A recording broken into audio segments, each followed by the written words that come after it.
ya. Jadi ini namanya Dumas, ini dalam waktu 20 hari. Itu. Jadi kami berharap ya dengan diadukannya mengenai postingan Peggy Setiawan yang hilang ini ya, maka akan ada kejelasan. Intinya gini, harus fair lah. Kalau memang adanya seperti ini, bukti-bukti ini ya biarkan, harus fair. Kalau memang harus sampai ke pengadilan, biarlah nanti hakim yang menentukan. Biar hakim yang memutuskan. Apakah dengan postingan Peggy Setiawan ini menguatkan Peggy berada di Bandung kan? Tuh. Tapi yang jelas kami sangat yakin kenapa kami harus melaporkan, karena DPO-nya itu Peggy alias Peron, bukan Peggy Setiawan. Dari putusan pengadilan pun, pengadilan atas nama 8 terpidana yang sudah divonis 1 8 tahun yang 7 seumur hidup, jelas putusan pengadilannya tidak ada menyebut nama Peggy Setiawan, yang adalah Peggy alias Peron. Kendaraan yang disitanya pun dalam putusan pengadilan yang dijadikan barang bukti, 11 pelaku yang 8 divonis, 3-nya DPO, Andi, Dani, dan Peggy alias Peron. Kendaraannya ada 7 sepeda motor, tidak ada menggunakan motor Suzuki Smash. Peggy alias Peron di situ perannya menggunakan motor Vario warna hitam. Ibu, Peggy punya motor Vario warna hitam nggak, Honda? Enggak. Ibu, Honda Suzuki Smash yang disita pada saat 30 Agustus 2016 itu sudah lama rusak ya? Ya, udah sebulan lebih rusak. Iya. Ibu pada saat polisi datang menanyakan ke ibu, ya, Peggy Setiawan berada di mana, Peggy? Ibu jawab ya, di mana? Iya, ada di Bandung. Di Bandung, kerja. Kalau yakin dari dulu, kenapa tidak ditangkap gitu loh? Penyidik itu pintar-pintar, penyidik Indonesia itu. Penyidik Polri itu pintar-pintar, kenapa nggak ditangkap? Bilang udah rame, sekarang kejar-kejar dengan keramaian ini. Oke, silakan ada pertanyaan. Pak, katanya juga akan ke KPK. Iya. Itu kapan? Hari ini nanti jam 12 ya, kami ke KPK. Ke KPK ini kaitannya dengan karena menjelang sidang pra peradilan Peggy Setiawan, kami hanya antisipasi saja agar KPK mengawasi, memonitor aparat penegak hukum yang terlibat dalam proses pra peradilan Peggy Setiawan nanti. Itu ya, rekan-rekan paham lah udah. KMA juga. Nah, KMA karena di Mahkamah Agung ada kewenangan dari unit ya Mahkamah Agung, namanya Bawas, Badan Pengawasan Hakim ya, di Mahkamah Agung. Maka kami minta ke Ketua Mahkamah Agung nanti jam 14 siang ini agar mengawasi jalannya persidangan pra peradilan. Supaya ini upaya kami, karena kami yakin klien kami ini tidak terlibat dalam pembunuhan Vina Eki, sehingga kami memerlukan pengawas-pengawas ya yang memang mempunyai otoritas untuk mengawasi semua upaya kami semua lakukan.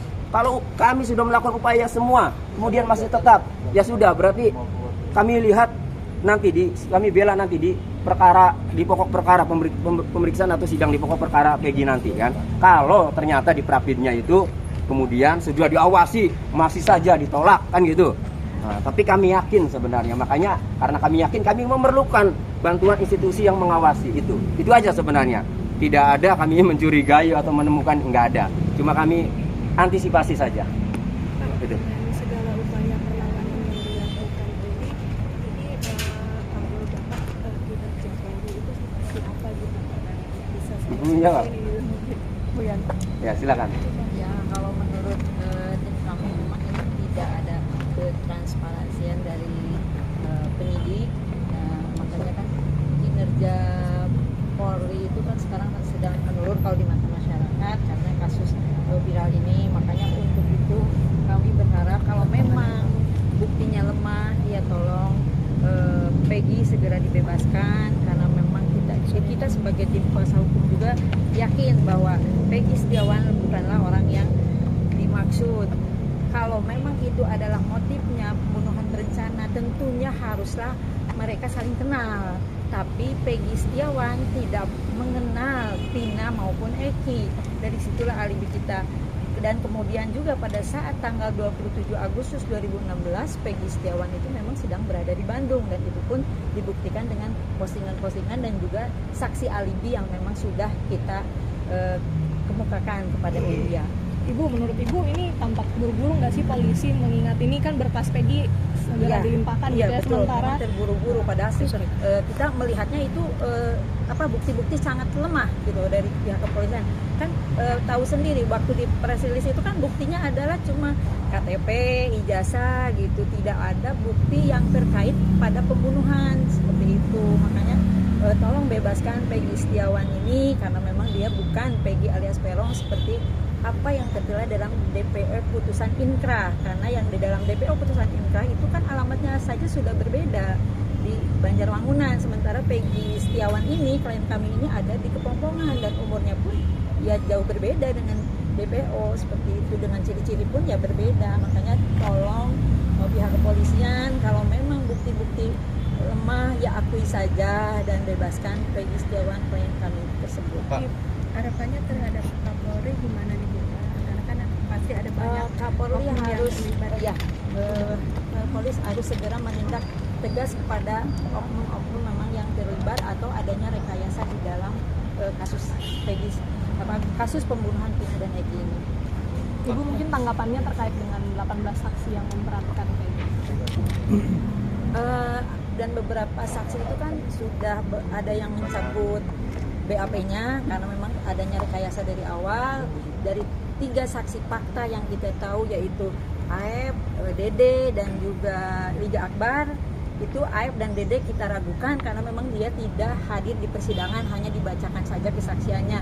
Dan Liga Akbar kemarin sudah mencabut BAP-nya di putusan Inkra itu karena dia tidak tahu menahu sebenarnya tentang masalah ini. Berarti kan memang ini benar-benar ada rekayasa, apalagi dengan 2 DPO yang dihilangkan, itu Dani dan Andi. Kemudian ini kan ada apa gitu, benar-benar rekayasa. Kalau memang 2 DPO itu fiktif ya berarti Peggy pun fiktif kalau menurut tim kita. Dan memang Peggy Setiawan yang klien kita itu memang bukan pelakunya karena dari ciri-ciri DPO pun berbeda faktanya. Bu, untuk kondisi Peggy sendiri, Bang, gimana untuk saat ini, Bang? Mungkin Ya, kondisi Peggy saat ini baik-baik saja, tidak mengalami tekanan Mudah-mudahan. atau penganiayaan yang diceritakan oleh terpidana yang terdahulu, karena sekarang pas saat ketangkep juga sudah viral kan, sudah rame. Jadi ya mana berani lah ya. Kalau memang dulu itu terjadi, kalau sekarang mana berani. Juga awal rekan-rekan media juga kan selalu update perkembangannya. Baik-baik saja, hanya kelihatan lebih kurus saja daripada yang pertama kali ditampilkan saat konferensi pers Polda Jawa Barat itu aja. Pak, kemarin itu Kadif Humas Polri bilang bahwa dalam kasus Peggy Setiawan ini ada indikasi ayahnya terlibat dalam menyembunyikan dengan adanya keterangan mengganti nama kan menjadi Sudi. Nah itu bagaimana, dan itu kan bisa membuka lembaran baru gitu, membuka kemungkinan lembaran baru kasus terkait dengan dugaan dan Peggy. Iya. Jadi ya itu silakan penyidik ya. Penyidik itu kan mencari alat bukti yang menguatkan agar Peggy Setiawan yang sudah ditetapkan tersangka itu memang banyak bukti petunjuk atau bukti-bukti lainnya kan. Silakan saja nanti dibuktikan di pengadilan kan. Yang jelas pertama, yang paling mendasar adalah ya tidak bisa orang dikatakan menyembunyikan.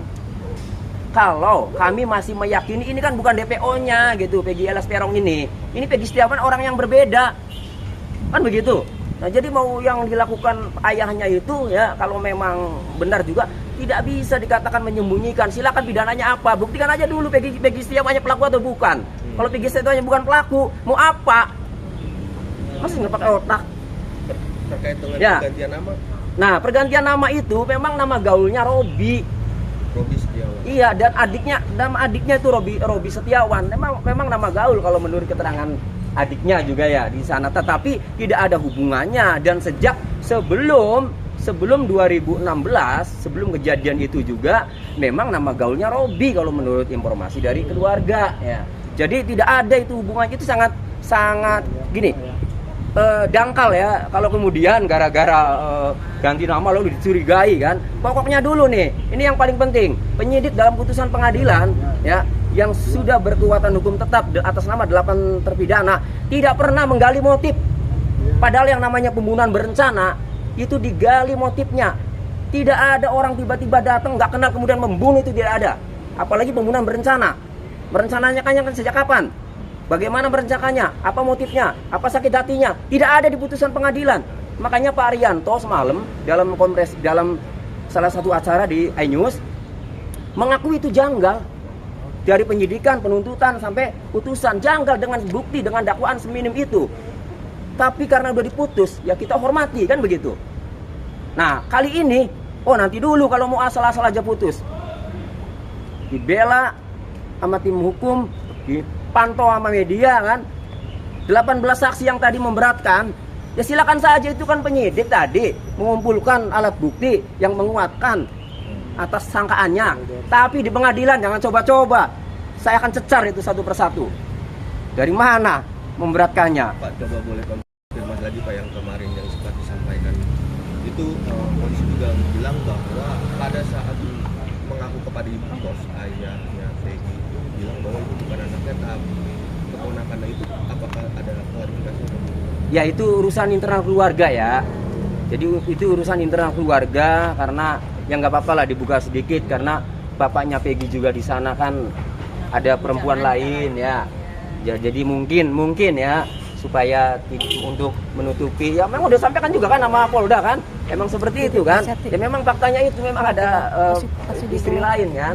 Jadi mungkin untuk itu, tapi kan tidak ada ya dengan kaitannya dengan menyembunyikan Peggy, tidak ada kaitannya dengan Peggy melakukan tindak pidana, tidak ada. Kan saya bilang pelakunya saja belum tentu itu Peggy Setiawan, sehingga tindak tanduknya yang dilakukan tidak bisa dikatakan melakukan tindak pidana.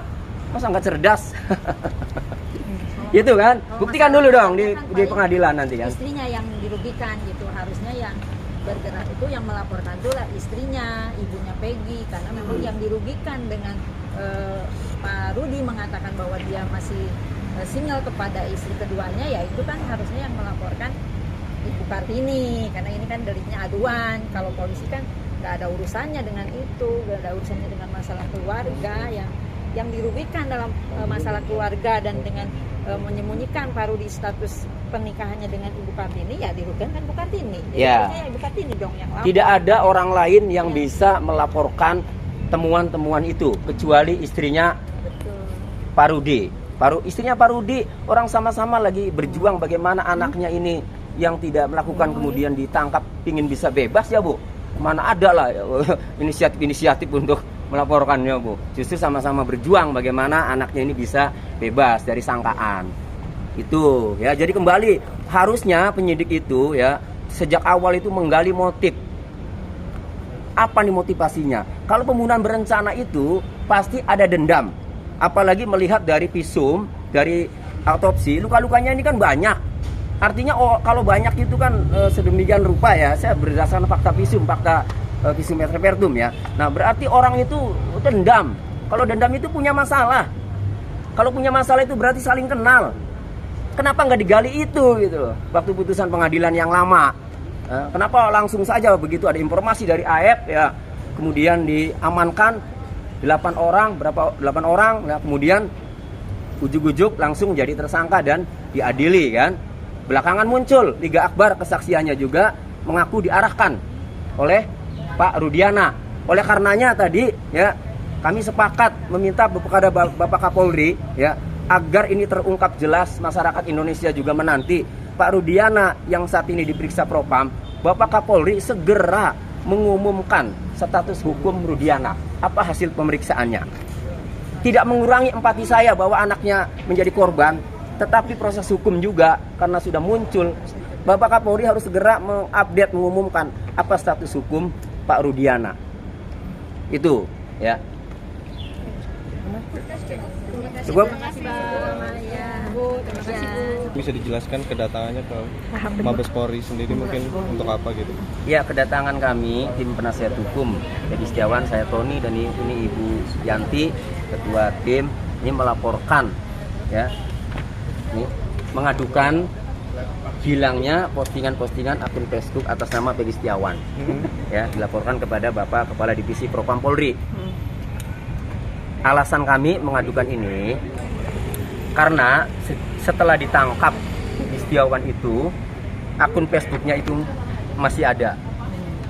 Dan di media sosial teman-teman atau netizen itu sudah pada memfoto layar atau men-screenshot akun Facebooknya Peggy Setiawan ini, postingan-postingannya, dan muncullah beredar bahwa kok Peggy Setiawan berada di Bandung loh. Nah, kok pada saat kejadian dan seterusnya. Setelah ramai itu kemudian akun Facebook itu hilang. Setelah hilang kemudian kan ditangkap 21 Mei. Nah, kemudian hilang, setelah hilang 28 Mei di acara salah satu TV swasta saya menyampaikan, mempertanyakan kepada penyidik, tolong penyidik jelaskan kenapa akun Facebook Peggy Setiawan hilang. Tidak lama kemudian muncul lagi akun Facebook itu. Namun setelah muncul postingan-postingannya itu hilang, nggak ada. Apa saja postingannya? Postingannya ini. Izin bang. 12 Agustus 2016, Bismillah on the way Bandung, dewekan get teteg. Artinya pergi ke Bandung sendirian juga berani lah. Kemudian 12 Agustus 2016, alhamdulillah nyampe, nungguin jemputan lama bingit kan. Artinya sudah sampai Bandung nih kan. Nah, kemudian 17 Agustus 2016 mengais rezeki di kota orang. Berarti benar tidak di kota Cirebon kan itu, melainkan di Bandung sesuai dengan tujuan utama, tujuan awal. Kemudian 24 Agustus 2016, lupa suasana kampung halaman ya. Ini artinya berarti berada di kota lain, tidak di kampung halaman, lupa kan suasananya. Nah, kemudian 1 September 2016, ya Allah saya nggak tahu apa-apa tentang masalah ini. Kenapa saya kena getahnya? Cobaan yang kau berikan begitu berat ya Allah. Ini ditulis setelah kejadian itu kan, kejadian pembunuhan Pinakit 27 Agustus 2016. 3 hari kemudian, kurang lebih 30 Agustus 2016 gitu ya, polisi mendatangi rumah Peggy Setiawan, ditemui oleh ibunya, kemudian mengamankan 2 unit sepeda motor. Satu milik Peggy Setiawan, Suzuki Smash warna ungu atau pink ya, yang sudah rusak lama. Itu yang diduga dicurigai untuk melakukan tindak pidana itu kan, padahal udah rusak lama. Kemudian satu lagi Jupiter Yamaha, itu milik pamannya, adiknya ibunya Peggy, pamannya Peggy kan. Nah,